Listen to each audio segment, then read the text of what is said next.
안녕하세요. 리얼랩 맞춤운동센터입니다.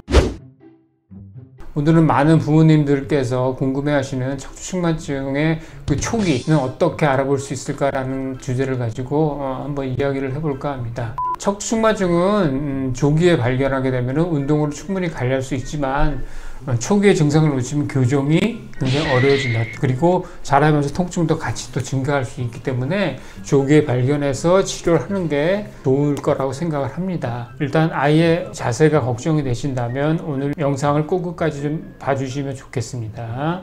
척추측만증이란 여러분들이 뭐 어느 정도 다 아시겠지만 척추가 한 방향 또는 두 방향, 그걸 C타입 또는 S타입으로 이야기를 해서 정면으로 봤을 때 이렇게 틀어져 있는 경우를 척추측만증이라고 이야기를 합니다.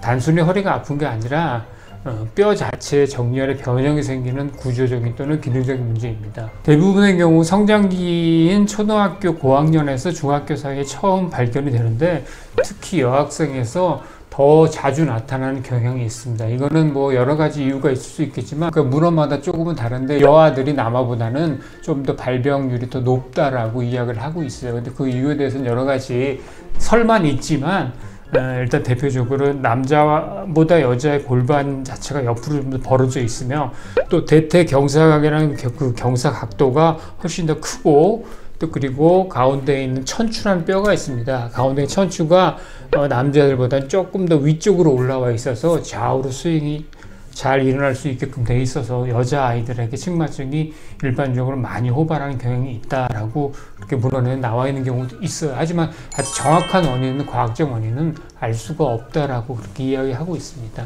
먼저 우리 아이가 척추측만증이 있는지 어떻게 이제 구분을 하게 되냐면 처음에는 어깨 높이가 다른 경우입니다. 그러니까 한쪽이 다른 한쪽보다 높이 올라가 있는 경우, 그런 경우를 일단 체크할 수가 있고요. 두 번째는 골반이 한쪽으로 기울어져 있다. 그러면은 허리 벨트가 한쪽으로 들어가거나 아니면은 다리 길이 차이가 난다거나 그런 식으로 해서 구분을 할 수가 있습니다.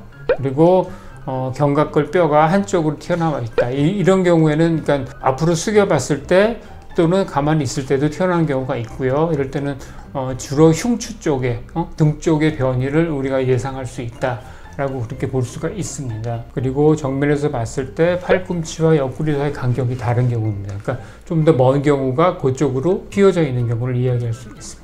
또 항상 같은 방향으로 기대거나 앉는다. 그렇게 되면 한쪽만 늘어나고 한쪽만 수축할 수 있기 때문에 그런 경우도 조금 척추측만증이 있을 수 있다라고 의심을 해볼 가능성이 좀 있습니다.